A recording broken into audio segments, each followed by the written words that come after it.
भाजपा के जयपुर ग्रामीण से 2 बार के सांसद राज्यवर्धन सिंह राठौड़ के खेमे में जश्न का माहौल है। ये तमाम लोग मान चुके हैं कि झोटवाड़ा से राज्यवर्धन सिंह राठौड़ को टिकट दिए जाना एक बड़ा संकेत है। क्या राज्यवर्धन सिंह राठौड़ भाजपा की तरफ से मुख्यमंत्री का चेहरा होने वाले हैं?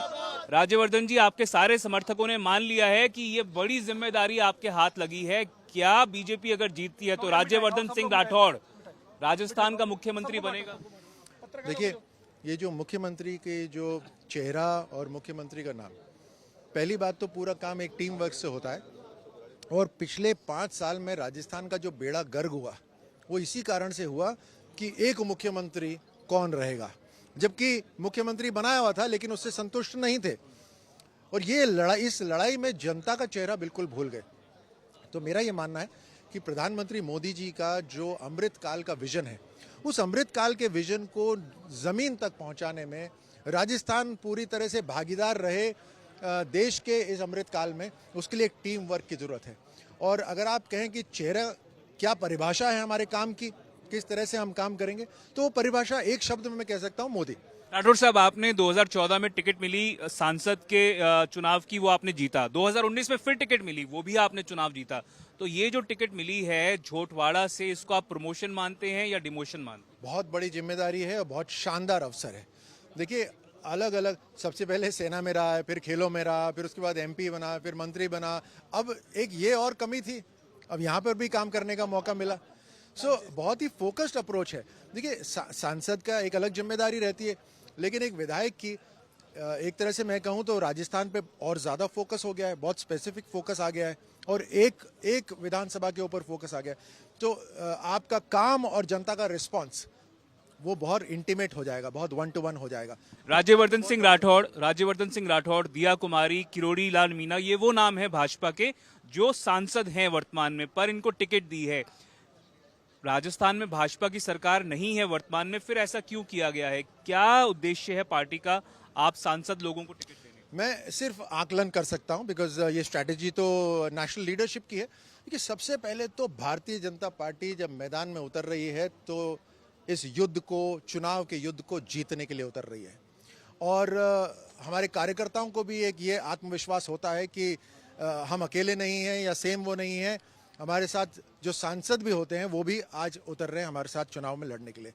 और एक रोटेशन होती है भारतीय जनता पार्टी में, कोई भी हमारा कार्यकर्ता जिला अध्यक्ष बन सकता है, प्रदेश अध्यक्ष बन सकता है, राष्ट्र अध्यक्ष बन सकता है, कोई भी सांसद बन सकता है, किसी को भी।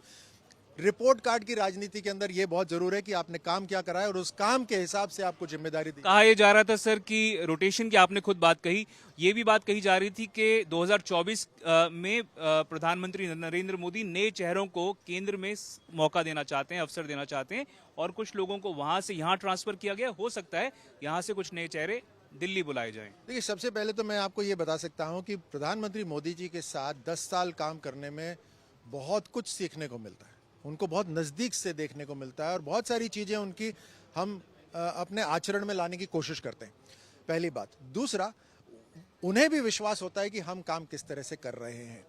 तो ये एक दूसरे के साथ जो आत्मविश्वास बनता है उसका फायदा राजस्थान को होने वाला है। झोटवाड़ा की सीट से भाजपा के नेता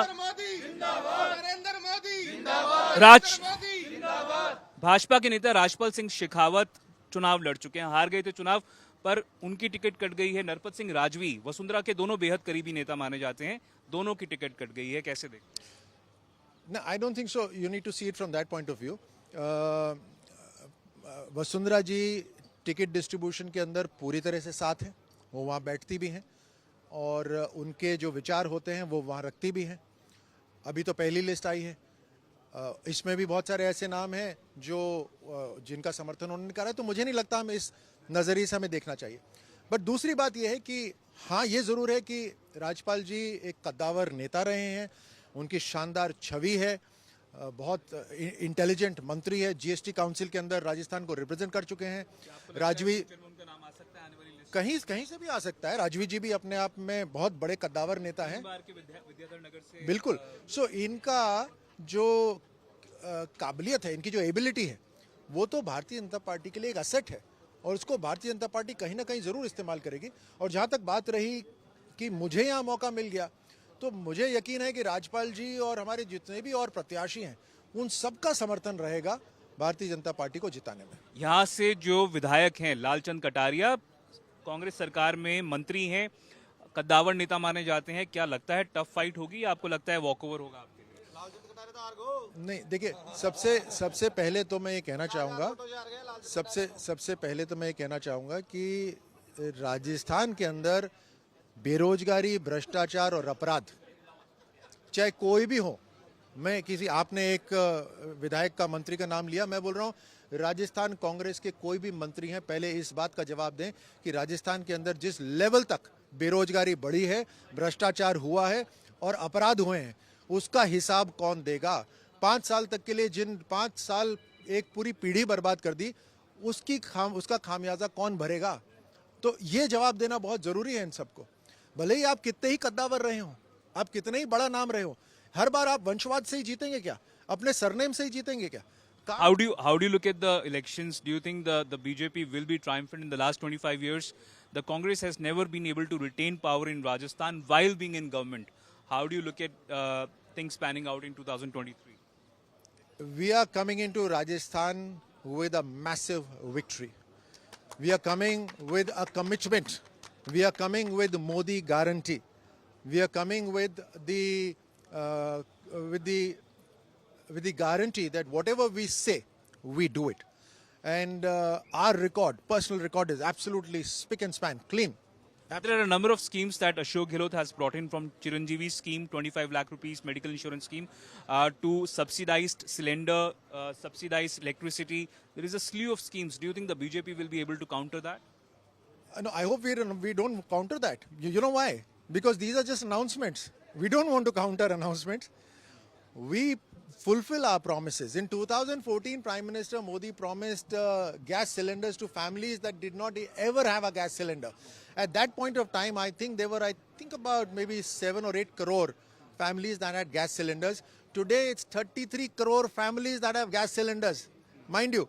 So this is our standard. This is what we want to do. What has Gehlot Saab done? 2 months short of the Achar Sanhita Code of Conduct, he's announced that I'm going to give you a gas cylinder for 500 rupees. 2 months short. So you, Diya Kumari, are relatively young leaders of the BJP. Do you think the party wants to make a generational change within the party and in the run-up to the elections in Rajasthan, and possibly either you or perhaps someone like a Diya Kumari can take the reins of the party and the government if the BJP comes to power in Rajasthan? So you have very cleverly added 2 things to one question. So let me separate them out.